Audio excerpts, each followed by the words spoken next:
Sally Hodel says this: "The truth is elusive in the Elvis world. Hunting for it is both fascinating and frustrating. So many people who are privileged enough to be in Elvis's world for days or decades have inflated their stories or even blatantly lied about the man to further their own importance within history. Many untruths have been accepted as fact, and many myths have come to represent the image of Elvis in mainstream America."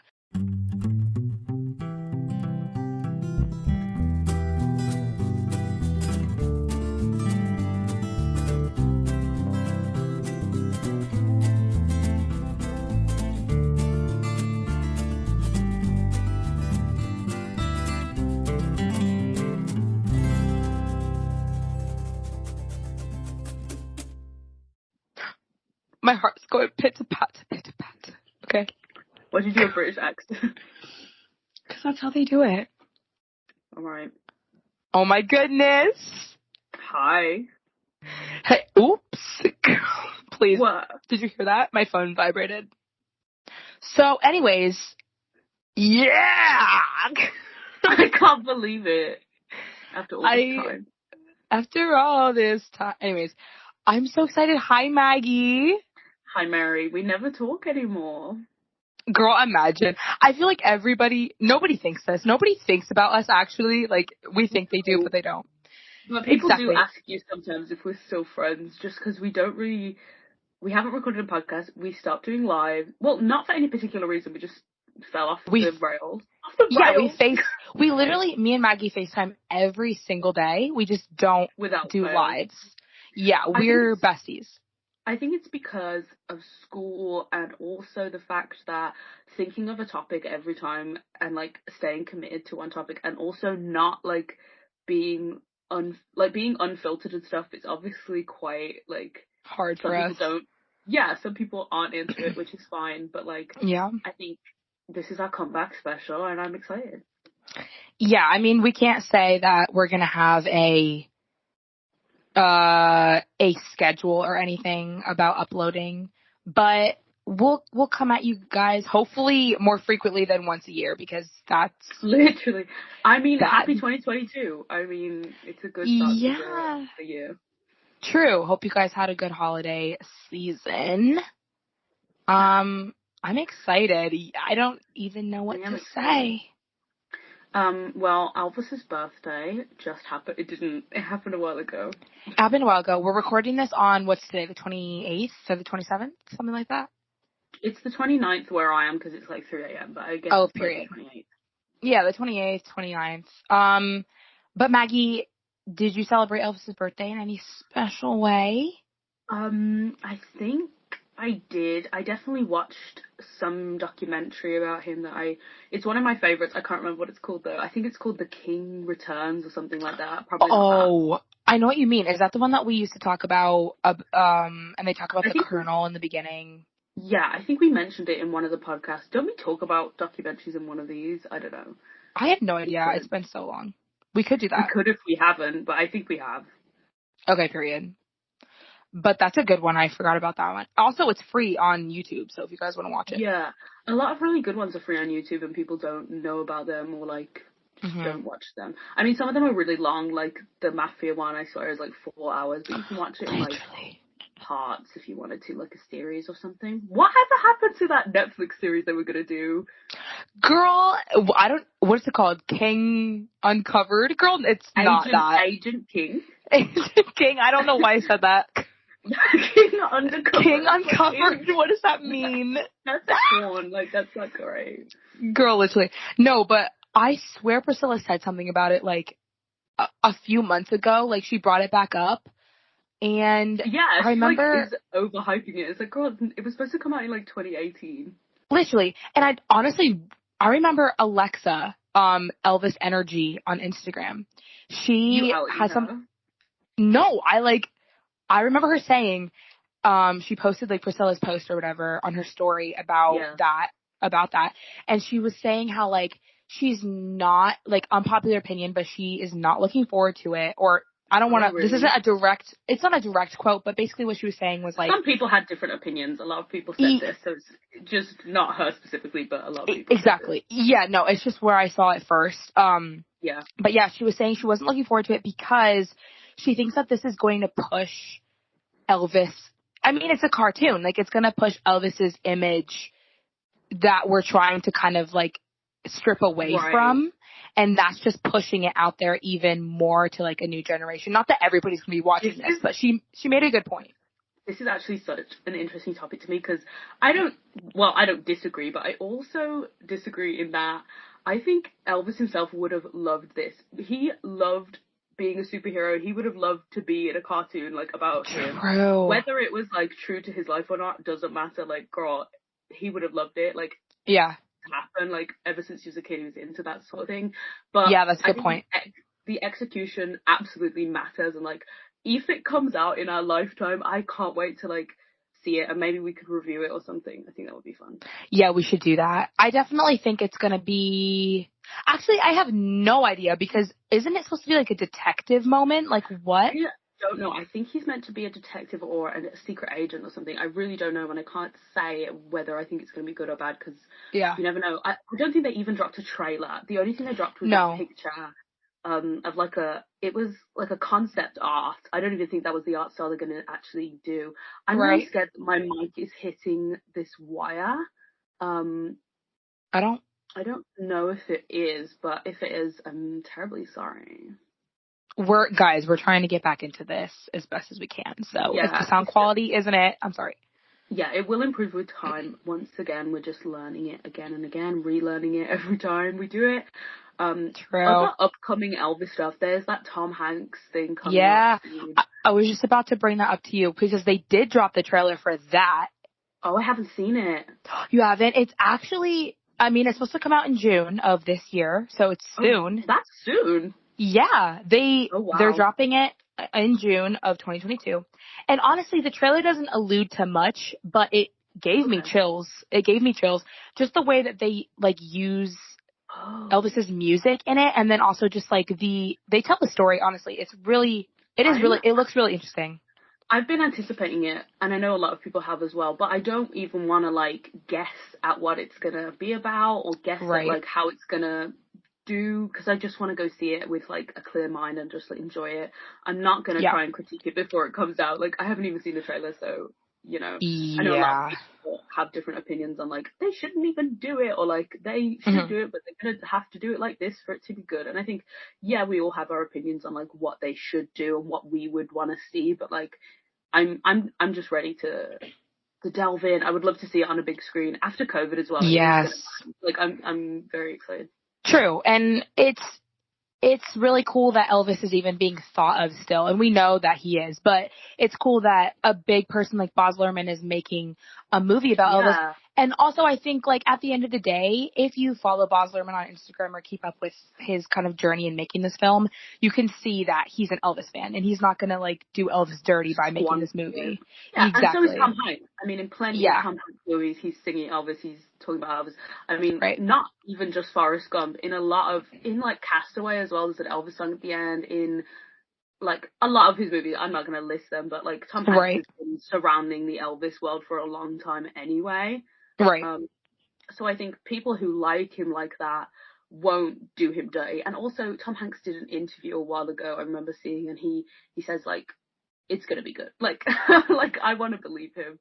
Yeah, and I think coming from Tom Hanks, like, girl, if it was fishy or something, like, if they were trying to do something that's like, okay, we're going to be telling this side of the, you know, like something like that, I feel like they would be very open about it. But not like saying that there's not going to be things that we as Elvis fans or enthusiasts or whatever you call yourself find maybe problematic, or things that our generation is going to find problematic within the film. But like overall, I think their intentions are good, and they want to like put Elvis in a good light. So I think that's a good place to be.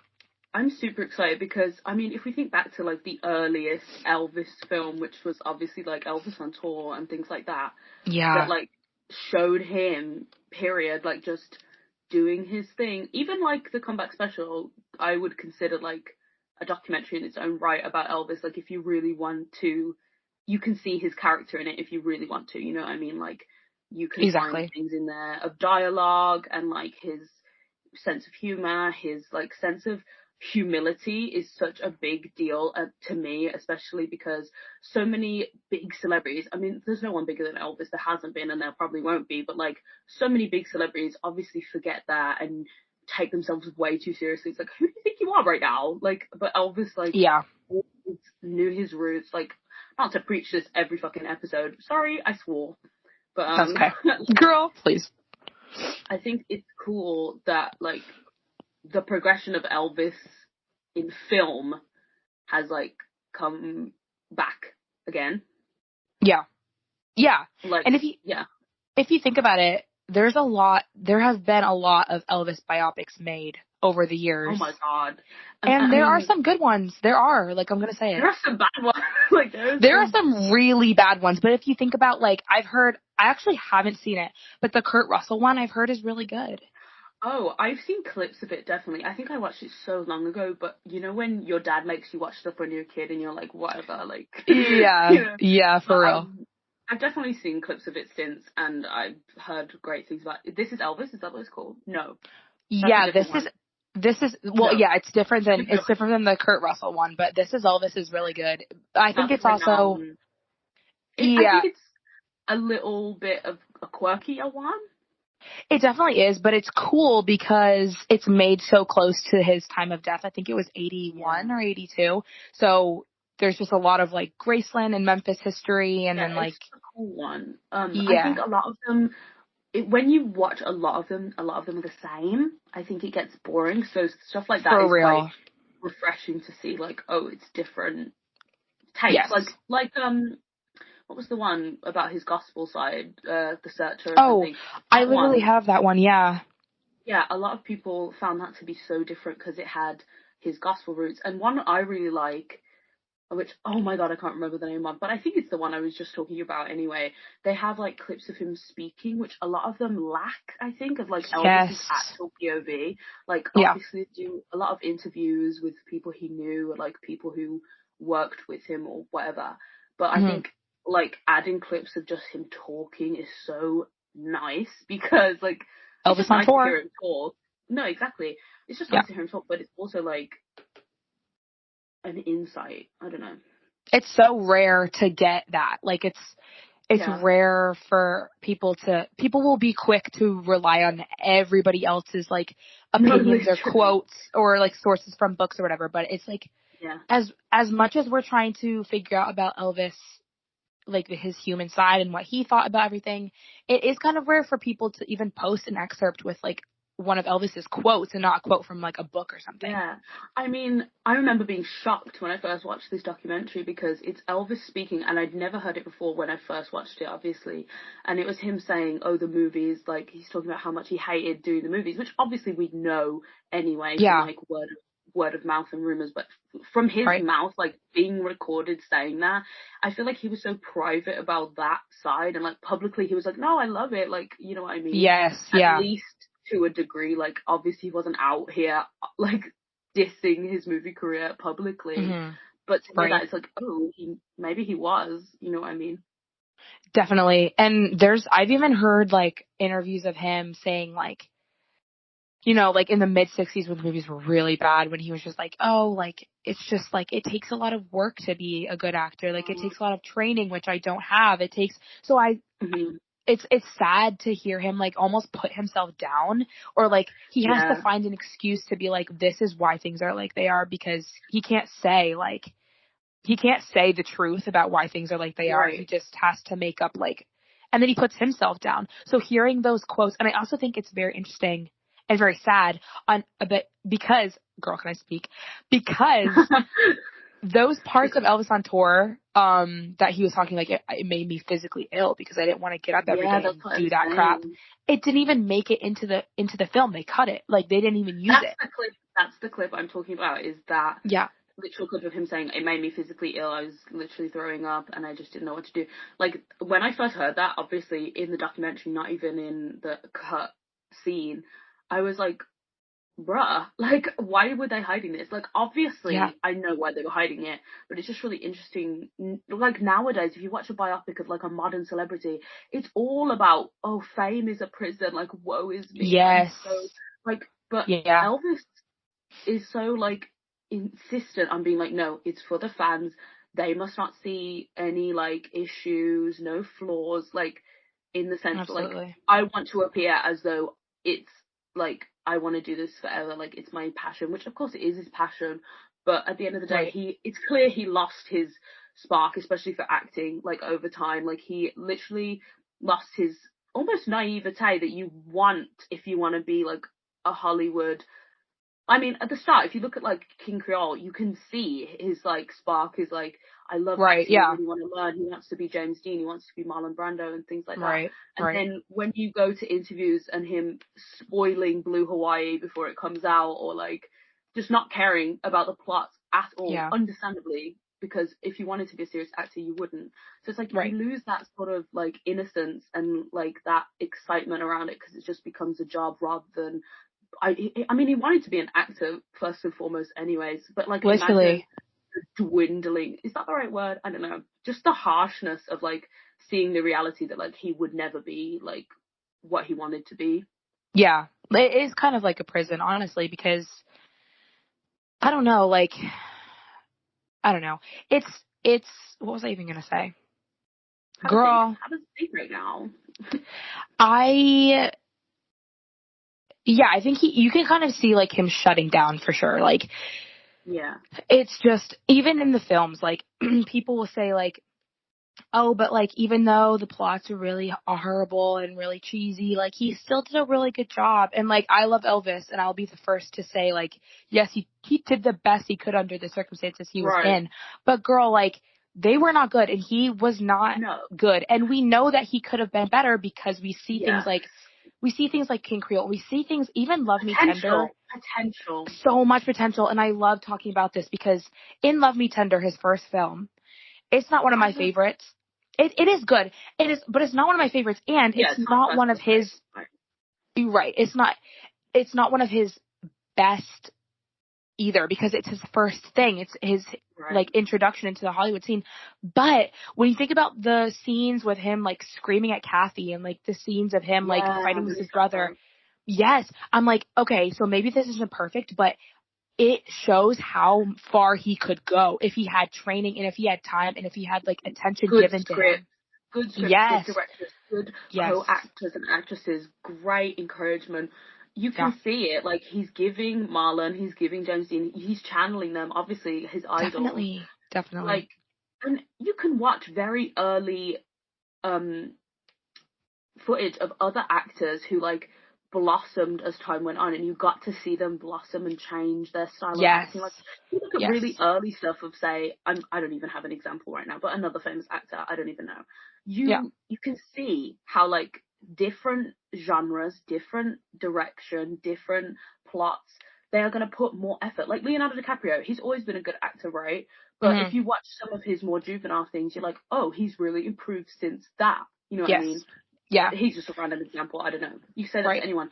But with Elvis, it's like he got stagnant because all of them are directed by either Hal Wallace or the other guy. It's like, okay, Right. they all have the same plot. They all have the same soundtrack, basically. They're all Yeah. made to produce music Right. to keep Elvis albums coming. And they all suck. Like, and, you know, objectively, obviously, you can watch them and get entertainment value from them. I think there's a huge element of escapism to For just sure. chill out and watch Viva Las Vegas. I mean, I would arguably watch that over a lot of classics sometimes because Yeah.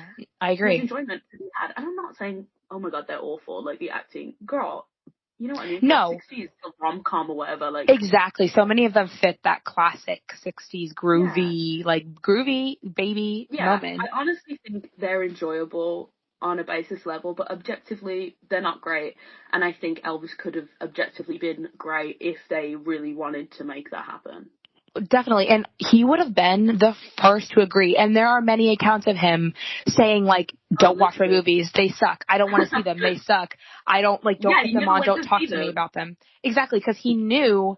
And, like, it, it's I mean, like, I act, obviously, I'm a theater arts major, and, like, I already don't like seeing myself, like, do anything. Like, I don't like listening to myself or watching myself or whatever. But, like, knowing that you're acting in something that you just know, like, You can't even is care about so, it. yeah, it's so, like, not in a bad way, but for lack of, Yeah. like, a better And phrase, I like, mean, beneath him. Because if you think about, like, people like the Beatles and, like, people like Bob Dylan and all these people in the 60s popping off, using their voices, using their talent for good, and then Elvis is over here singing to dogs in an airplane. Like, it's right. humiliating. It's humiliating It as is. somebody who's deemed the king of rock and roll to be doing this stuff. Thank you. I mean, that's a quote from somebody, I can't remember who, but she says, like, this is how you do your geniuses. Like, you call him a genius, you call him Yeah. an icon, and you're treating him like he's some puppet. Like, you're lame. I was just going to Literally. say, I think films, for example, The Trouble with Girls, one of my probably least favorites, if I'm not going to lie, but you watch that scene when he's with, what's her name, sorry, on stage, I know who you mean. Oh, Marion Manson. Mason, something like that. Marilyn Manson, girl. Girl, please, Marion Mason. Her. Anyway, Yeah, his co-star, and he's having the best time because you he's could just having tell. fun. Yeah, But I mean, for like to contrast, in some movies, he's not even putting effort into the soundtrack. Like, I'm not gonna say his voice is bad, but you can tell he doesn't care about the lyrics. He doesn't care about the song. He is not putting his heart and soul into that. Like, I'm sorry.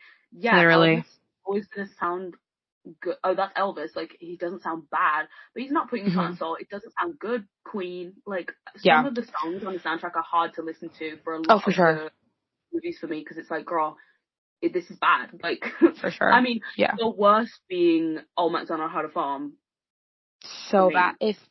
Even watching that scene hurts. Like, it I hurts. mean, what about the one in not Charo, Stay Away Joe, about the ball? Oh yeah. Oh, Dominic, he hated that. Dominic. He Yeah. literally requested, don't put this on the album release. I will Yeah. kill you. And they did Girl. it, obviously. After he died, they did. So, Yeah. that's fair enough. But, like, in his life, that never got released as, like, an album or a single or anything. Because literally, he was like, this is the worst.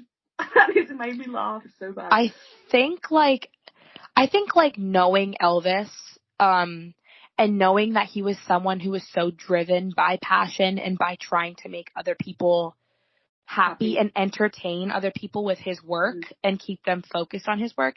I think that was definitely such a huge, like, season of depression. Like, I just feel like the 60s for him were so depressing because he knew what he was putting out was not what he was Quality. capable of. He was literally, it was not quality. He was literally a caged, like, puppet, like you were saying. Yeah, he was literally being used. And so I mean, think, like, Wooden Heart, he literally is a puppet in G.I. Blues. Like, let's be real. girl, it's just like, and I don't know, like, every now and then, like, G.I. Blues is fun, and I'll be the first to admit it, girl, I like G.I. Blues. And so every now and he then, had fun yeah, doing like, these movies. exactly, a movie like that, like a weird, crazy movie every once in a while wouldn't be that bad. But when it turns out that of them. exactly every single one is the same, I can't imagine getting up every day and doing something that I literally hate and feel no fulfillment doing, and just doing it for 8 years. And also being a waste of talent. Yes. A waste. Can you imagine Literally. taking someone, I don't even have an example once again, ladies and gentlemen, but taking someone like that in their prime and saying, all right, we're going to put you on a bicycle and we're going to watch you fucking eat shit on the bicycle. Like, why? Literally. It's and because, I know there's redeeming qualities in the movies. You can always argue that. I mean, he had fun with the co-stars. He had, some bants. But I just think how heartbreaking. Anyway. No, literally, it's sad. It is sad. And I kind of wonder, like, what would Elvis have been doing in the 60s if he wasn't doing movies? I think it's really hard to compete with the Beatles at that time for him. It is really hard. It was really hard to compete with them because they were obviously up and coming, and it seemingly was like quicker than Elvis, right? It was like, Mm-hmm. okay, Elvis, you came out, congratulations. Girl, wait a minute. Like, Elvis came out in a time where there was such things as a rock star idol type Yes. person.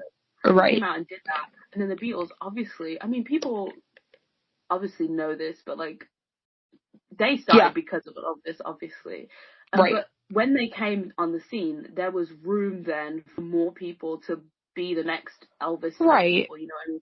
And there were 4 of them. They're writing their own lyrics. They're in movies too, but their movies are like written by them. They're interesting. They're like about them. They're comedies, you know what I mean? They're like, you know, whatever.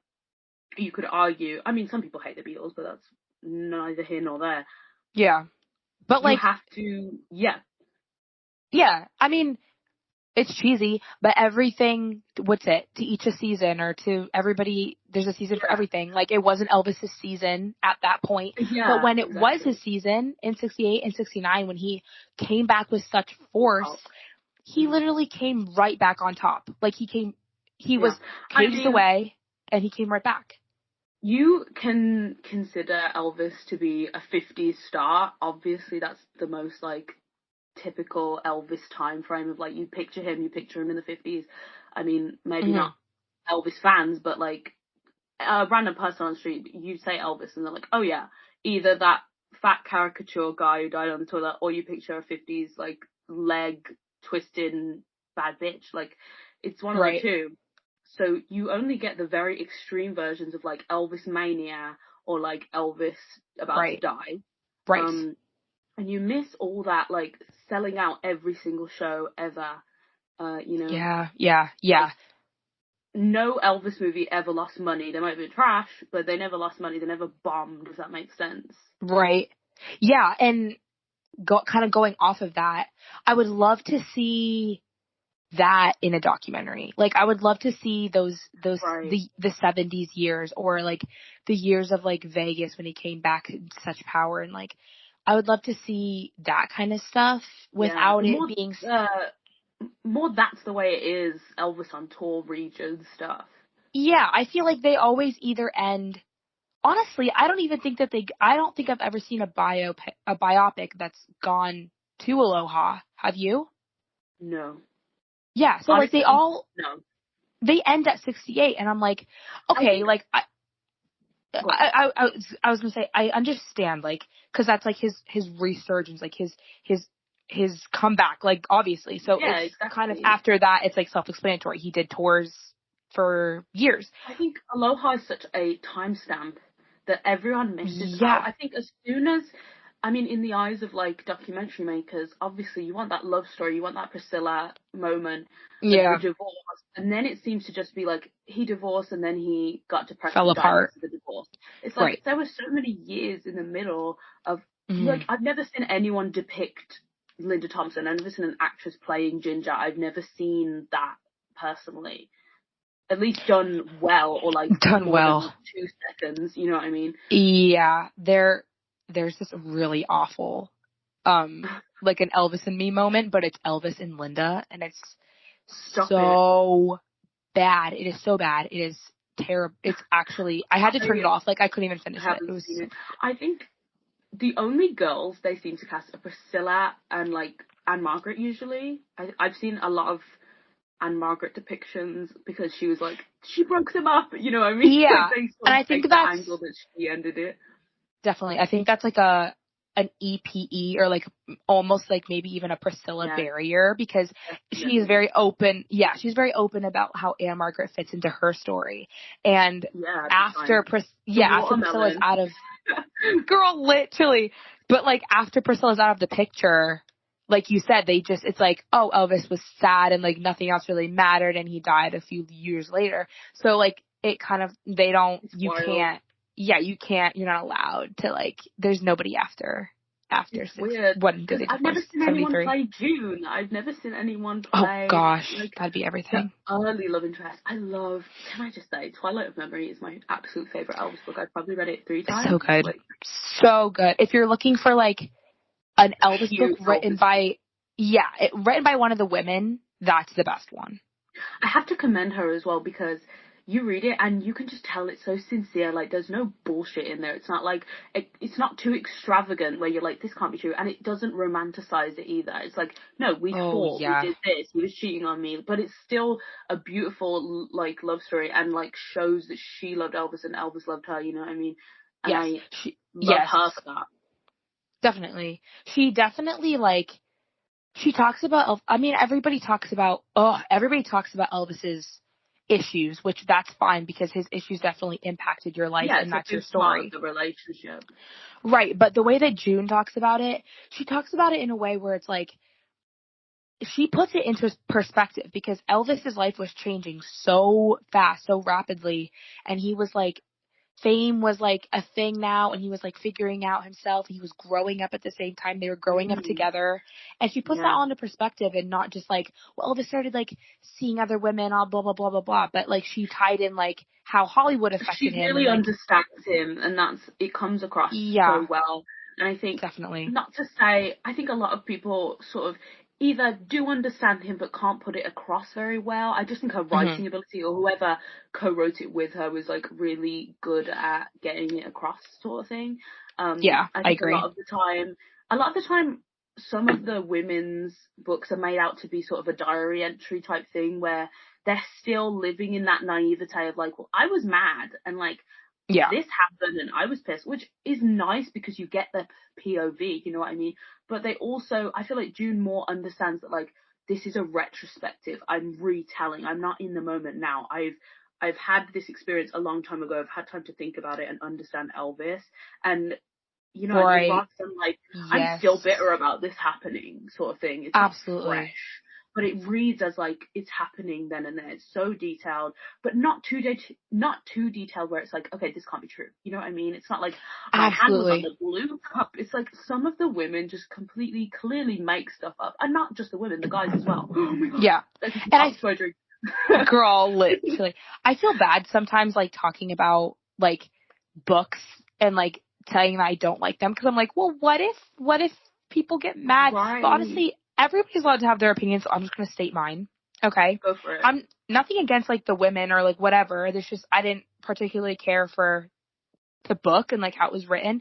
But the books I do not like are Linda Thompson's because of the reason that she lives, like you were saying, very much in that past moment. And, like, she hasn't thought about it outside of the anger that she was feeling in that moment. And it reads as though she's still literally in the situation that she was in and like didn't understand anything in retrospective.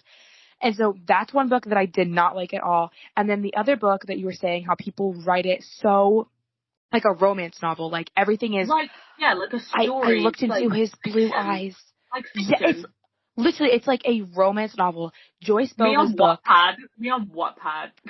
It was like a Wattpad. Joyce Bova, her book was just way too specific, way too detailed in some parts, and just way too, like, sensationalized to the point where I'm like, there is no way, unless you went home every single night and wrote down every single thing that happened that day in your diary. Like, I can believe that a lot of these women had a diary and they can remember some conversations and things like that. That seems reasonable, because in the 50s and 60s, what else are you doing? You're not texting about it. Like, girl, you're probably going home and being like, dear diary, me and Elvis did it. Like, of course, that makes sense. But the unbelievable amount of, like, and I looked at his fifth baby toe and I said, you... Girl, literally. I don't know what to think sometimes. And it's like, I can barely remember. Like, if you asked me to write a book about someone I knew once, right, it would be like, I'm going to really have to rack my brain to come up with a novel worth of dialogue. Yes. A lot of the dialogue sometimes I'm like, there's no way you remember this combo word for word. Like, exactly. And that's how I feel about Joyce's book. Like, there's just like, there's pages of just, like, it's like a script. Like, there's pages of dialogue. One book that I don't feel that way about, though, is if you've ever read Anita's book, or even Dixie's book, there's like almost no dialogue. There's almost no dialogue, and it's just like her like thinking back on like past stories. Yes, exactly. And those books I really enjoy because I'm like, it's like listening to your grandma tell you a story, and it's not so hard. Yes, not so hard to believe or not so far-fetched. I prefer those as well when, I mean, I don't think necessarily you should wait until you're like an old woman all the time, but Mm-hmm. I think it helps to sort of have a different perspective than when it took place. Like, if you're just giving me like anger and bitterness and like Right. all these heaped up emotions, it reads as juvenile, but not in the way that you want. You know what I mean? It reads as like, we're still in love. And a lot of the women maintain that like we would have got back together if he had lived and like certain things like that. And I think it's just very, I'm selling a book rather than I want to tell the tea. Yes. Yeah. Yeah. I definitely agree. And I do wish, although I know it's not like possible in every situation, but I do wish before people would make a book, like I'm using Linda's as an example just because she talks about Elvis's drug use a lot in her book, but I do wish that she did take that time, like you were saying, to reflect on what really, like June did, like what were the factors that went into this behavior, or what, like start asking that question, like, not to get deep about it, but because that's a topic for another day. But like, okay, yeah, he was taking like prescription medication. Yes, he was telling me that he needed it. He needed it to survive. But why did he feel that way? Why was he saying that? Why? Asking yourself why, and I think just asking those questions, even if you don't know the answer to them, but asking them shows that you have matured out of that situation. You're now thinking about it like, you're not that same kid who was being hurt by his destructive behavior. Like, you're now thinking about, why was he like that? Why was he doing that? Yeah, and I understand, like, girl, you can't expect the world from these women and these people who write books about it. Of course, like, you're not going to get everything right. You're not going to get everything perfect. But I think that's the beauty of June's book. She knows nothing in it's perfect. It's the truth. She's not trying too hard, you know what I mean? And that's what I find in a lot of, not just the women's, in a lot of Elvis books, they're trying so hard to, like you said, sensationalize, either victimize themselves, villainize certain people, even if it's not Elvis, it's the Colonel, like, they're pushing a narrative constantly. And it's like, okay, if that was your perspective at the time, and it still is now, that's fair enough. Like, June, she doesn't like the Colonel, understandably, because she took Elvis's time. He took Elvis's time when she could have been spending time with him, you know what I mean? Correct. But she also reflects on the fact that Elvis didn't like him either, and she talks about other people's opinion on him. She's not just like, he's a bitch, period. Like, she tells the truth. And I think what's nice about her, she's very honest, even in places where it might make her look bad herself. I think a lot of the women shy away, shy away from, like, I was flawed too. They don't, like, they try to put themselves on a pedestal, or put even Elvis on a pedestal in the situation. And it's like, June doesn't do that. I keep referring to June just because her book is my favorite. I am biased. But, like, she doesn't put herself on a pedestal. She says, no, I had problems too. Me and my friends were going through a lot of shit. I had mommy issues. I had daddy issues. I had, like, not, these aren't word for word, but she talks about herself in a way that, like, makes her seem flawed, and that to me is more relatable and more likable than someone who's like, well, I was perfect, so it's not my fault. Like, or like just talking about how every single thing affected them, how this made me feel, but never like, I mean, like, it's not, they don't show care or understanding for him. Exactly, and they just talk about, like, it's very show not tell, or tell not show.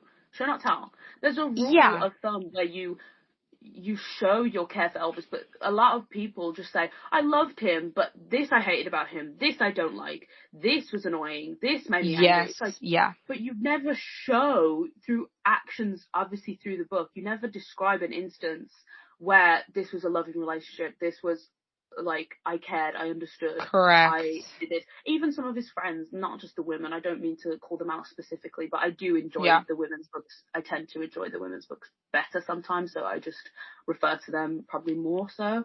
Yeah. But, I think sometimes it's better to say there was this issue, however, we got through it in this way, type of thing. Or, like, admitting that actually I couldn't get through this, I had to walk away, because that's caring. That's better than like again, calling out Linda. I can't help it, but she's like, nothing against her. I stayed through all of this bullshit. It's like, that doesn't make you a hero. That makes you like, I don't know what it makes you. It doesn't make you my hero. It doesn't put you on a pedestal to me anyway. I think the execution is just bad.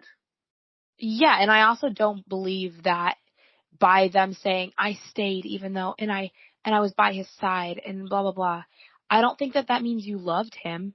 Like I don't think that proves your love for him, that you're saying he did this and like you were saying, like listing all these really awful things and just like making it seem to be like he is this just awful person, and every story you tell, every story is negative, and then you close that story by saying, but even though I was confused and hurt, I still stayed. Like that to me, that isn't love to me. That's not like, showing love. Yeah, it's enabling. Like, and I know Elvis is in control of his life, and I would never blame anyone in his life for his own shit. I think that's ridiculous.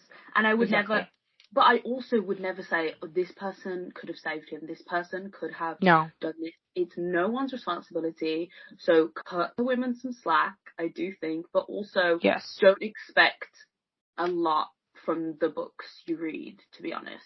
There's a nice rare occasion where the books are full of great stories, and I think they're still useful, even though I don't love Linda's book, for example. I think it's still useful. I still refer to it a lot. Definitely. Yeah, there's something, I say read every Elvis book. Read every single one that you can. Yeah. I know in the past I've said, like, that I avoid that.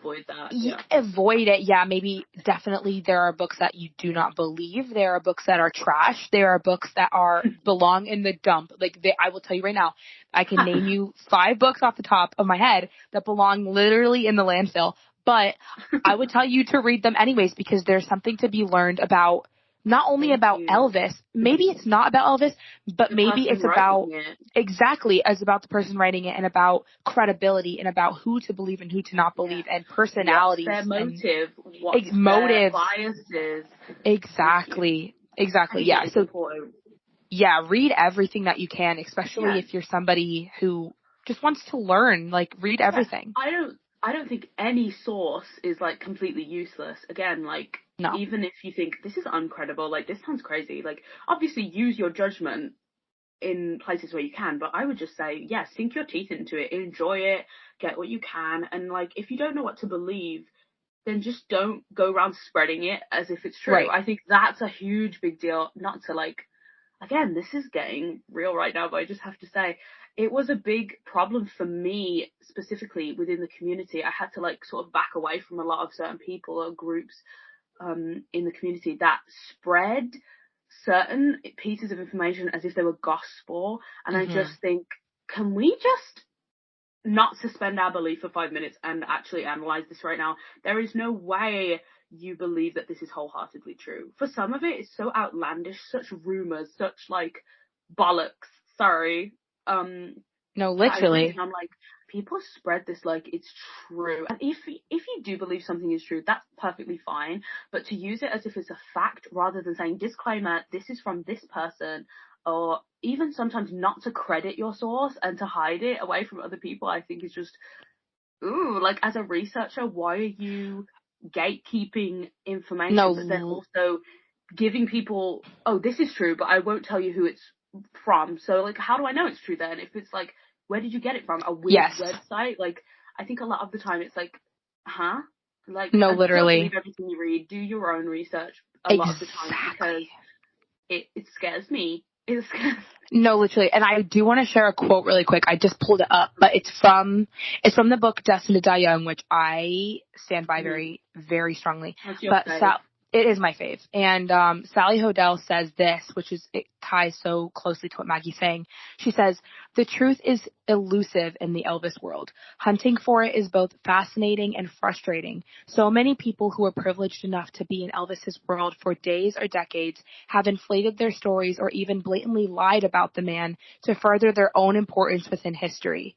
Many untruths have been accepted as fact, and many myths have come to represent the image of Elvis in mainstream America." So, end quote, girl. I think that's a great quote. It's so good because me and Maggie see it daily, and I'm sure a lot of other people do too. But people will literally come onto this app, girl, and they will be like, what you're saying right now cannot be true because Red West said this in 1972. period.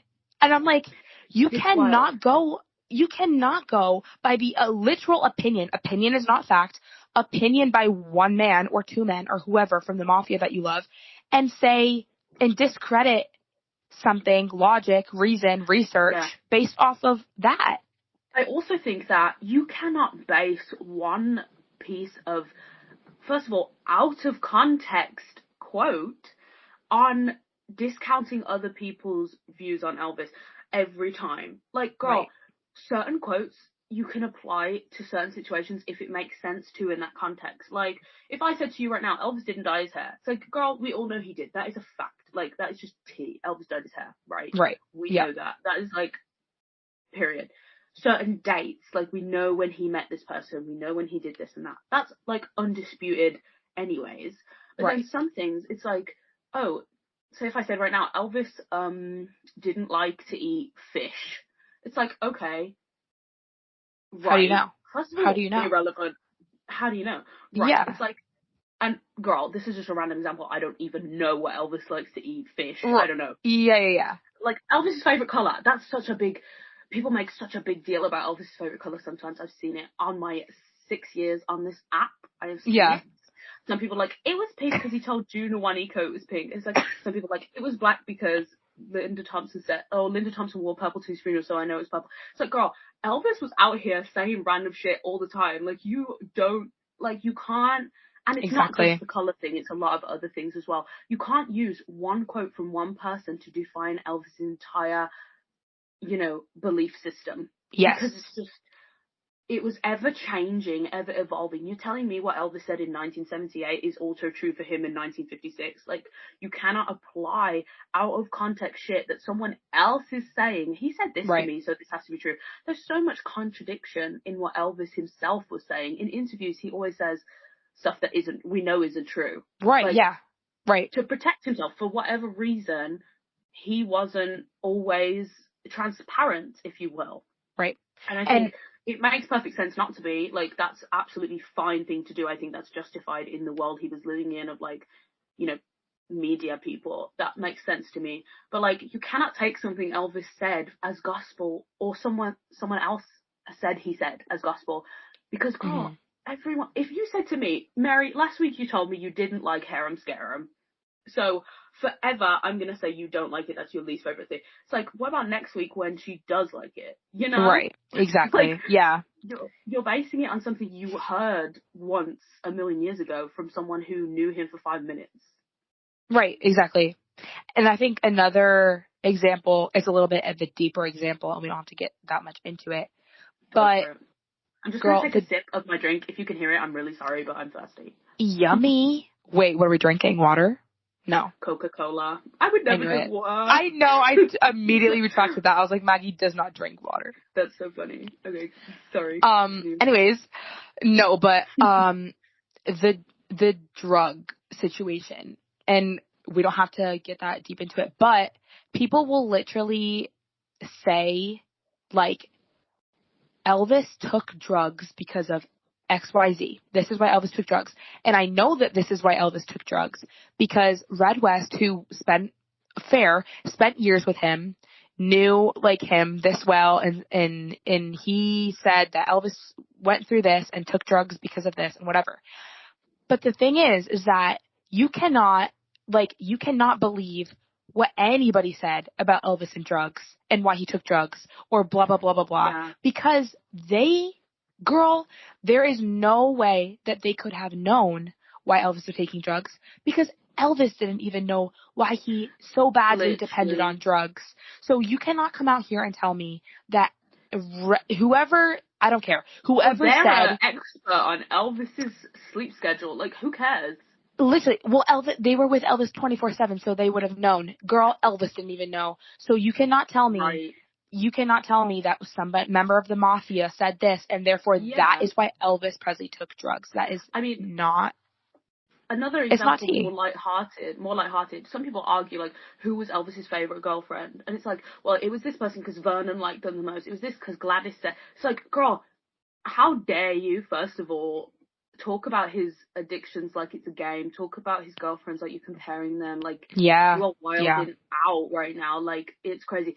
You cannot tell me there's a clear answer to any of this. It's fun to ponder it. I understand it's fun to, like, definitely come to conclusions. But unless you are a researcher with everyone's opinion in one part and all the facts in one part, you can't compile, like Sally Hodel, for example. I would say she has a better grip, a perspective on Elvis's health because she has hindsight, she has research. Someone who knew Elvis, like Priscilla, for example, just a random example, might not have known that because she wasn't out here researching, Googling Elvis, girl. She knew him. It's a different type of source material. It's a different type of relationship.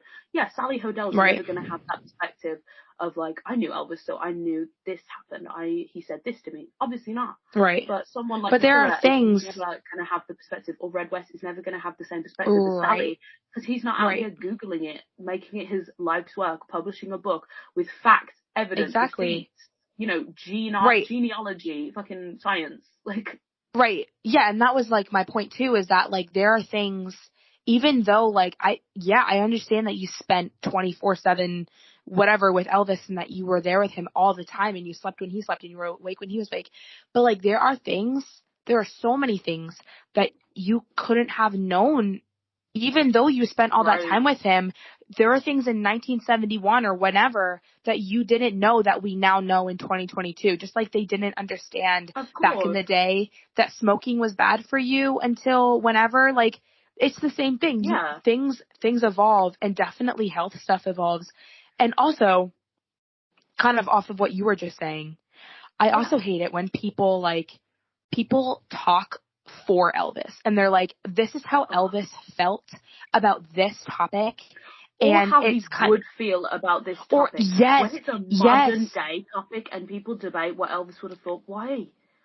Yeah, and that happens so often. Like, people will be like, oh, he definitely thought this, or he definitely would have thought this, or wouldn't have done this. People think you were not authority, him. You know. Yeah. There are certain people who think they are the authority on all things Elvis. If they don't know it, no one else knows it. Nobody knows it. Right. Like, it's wild. I have been, not in arguments because I don't argue, I have been screamed at virtually at people who think they know shit and who have also been discounted by people who knew Elvis themselves. That is what's wild. When that's how you know. Your little post and someone who knew Elvis replies to it and says, this isn't true, you know you fucked up, baby. Like, exactly. Yeah, you're not the end all be all, and they're thinking you're above it. Thinking you're above it because you read a couple books, or no, literally. Because we've all read books, we've all talked with people, we've all done all of that. But at the end of the day, girl, we were not there, and we were not, most importantly, him. And either were the members of the mafia, and either were his girlfriends. Nobody was inside of his head to know what was really going on. Girl, literally. But I could tell you right now, like, Maggie could be like, Mary, what's wrong? You seem upset. And I could be like, oh, I just had, like, a hard day at school. Like, my teacher said something to me, it just didn't sit right. And that could have literally not been what I was thinking because I was too embarrassed or too ashamed or whatever to tell you the truth. You think Elvis was out here being truthful? Girl, no. He's a human being. He's capable of lying. He's capable of covering up. We know that. We know that through interviews. We know his ego. A lot of crap. Yeah, exactly. He was all about being this image to represent this icon. Like, he was all about he never wanted to be seen as weak or lesser than, or like, whether you know, he believed it or not didn't matter. It was about presenting as, not invincible, it's not the word, but presenting as, like, this person who everyone looked up to. Everyone wanted to see him succeed and be successful, girl. Right. You know I mean? No, literally. Like, and another thing. Go off. Oh, good. What was I going to say? I was going to say something very interesting. Just pretend I said it. Okay. Wait, we popped off. We were scared that we weren't going to have anything to talk about, but here we are. I think we should just record another one right now. Do you want to? It's 11:30 my time. We should get another one in the bank right now. We could just do another one. Okay, period. Or I'm not. down. I don't know. No, I'm I down. have a Because lot to say.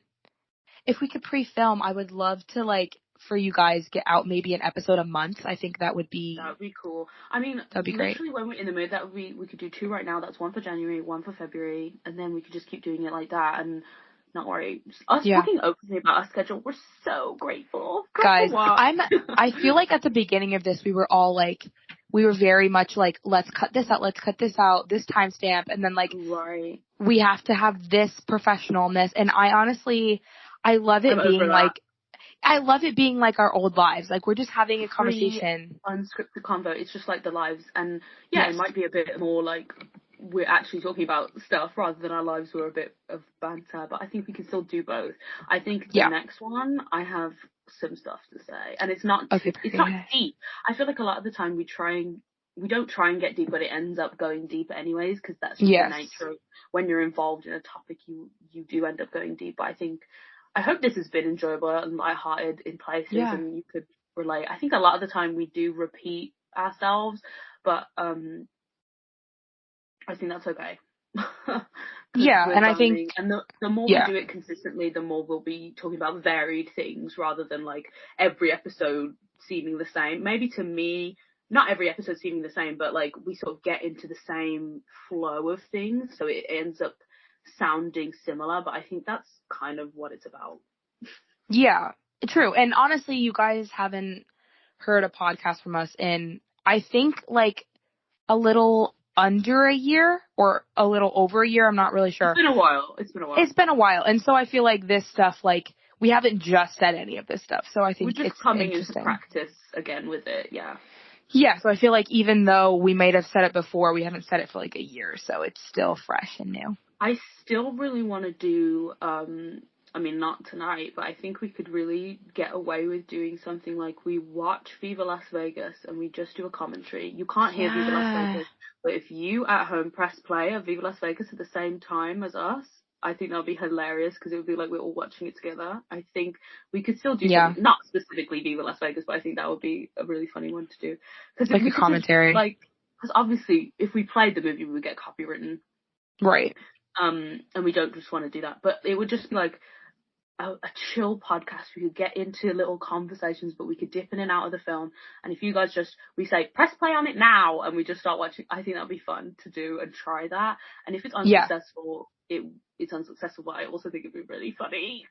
Yeah, I'm down. I remember I was literally thinking about that today as we were getting set up for this one, because I remembered that was kind of our last idea that we had. The film club vibe. Yes. I think that'd be a lot of fun to do just as a chill one. I agree. I'm about to burp. Hold on. Okay. There's a lot of ideas in the pipeline, I think. Let's not list them or disclose them now, but like there's a lot of stuff to come, I think, if we can keep this up, and I hope that we can. I think we can. Yeah. I've also got I've got 2 very special guests in the works to come on and talk as well. So I'm excited about hopefully having some more, because I know we had Aitor and we had John, but we didn't do anything after that. So I set up a couple really exciting ones, and I'm excited to have them on. I'm excited just to be a listener for those 2, because I like when someone interesting has something to say. I know, like something different from what we've been saying. I think I like our ones because it's just chill and it's like a sleepover vibe because we're just talking shit about certain topics. And I like it now we can be real. Obviously we're not going to name names and things, but I think a lot has happened where we can just look back and laugh at it kind of thing. We're not in the heat of the moment with a lot of it anymore. Yes, I agree. You know? Yeah. And I like that about our stuff too, because we've always been like that, even on the lives and stuff. Like, we've never been like, oh, we can't say that. Like, I just like how I'm just gonna say whatever now. Yeah, and everyone's allowed to have an opinion. Everyone's allowed, obviously, be kind, respect each other, love each other, but we didn't say anything that was rude or pointed at anybody. So I just think being real is literally like our brand. Like, we come to talk about topics that we want to talk about. We should start an Elvis drama account. I'm joking. What? Girl, please. I'm joking. We just post everybody's username. I would absolutely love, if I was a different type of person, I would definitely be on here naming names, spilling beans. Wait, Some people literally will do that, and it's scary. I mean, that was a lot of people, not in the Elvis community, but that's a lot of people's, like, career made from that, like, on, like, YouTubers used to do that, like, expose, like, I would love to. Yeah, exposing, spilling the tea. I'm not the one, obviously it's not gonna happen, because I have morals. Yeah, but and honestly, who literally cares about them? Like, we're here for Elvis, that's period. But I am about to say, can someone do it? Can someone just, I'm just joking. We all know we have something to say. I literally am joking, because whenever there is something like that, it makes me physically feel sick. Like, I think I want something exciting to happen, like drama, and then when it happens, I'm like, no! Like, if you want the drama, you can go on Facebook and have a peruse around there, because that's just go to Mary's comments on her YouTube videos, because there's drama also there. Although I do delete most of them, I do have some funny ones. Some of them are good when they're actually saying something kind of critical that's interesting but still wrong. Like, I think it's when funny. they just but when they're just like actually being rude as shit, like ugly, like, okay, bye. Yeah, those ones I honestly, they never affect me. It's the ones where they're like, you're too young to know anything, or like all you do is make up excuses. Wild. Yeah, people are just most of the ones I just discredit because they are stupid. But anyway, should we do the outro? Yeah. Okay. Wait, I'm so excited to do it for the first time in 17 years. No, literally. Okay, ready? No. Yeah. Oh. Okay, period. Okay, here we go. How does it go, girl? I don't know. Period. I got it. Okay. Okay. Until we meet again. May God bless you. Adios.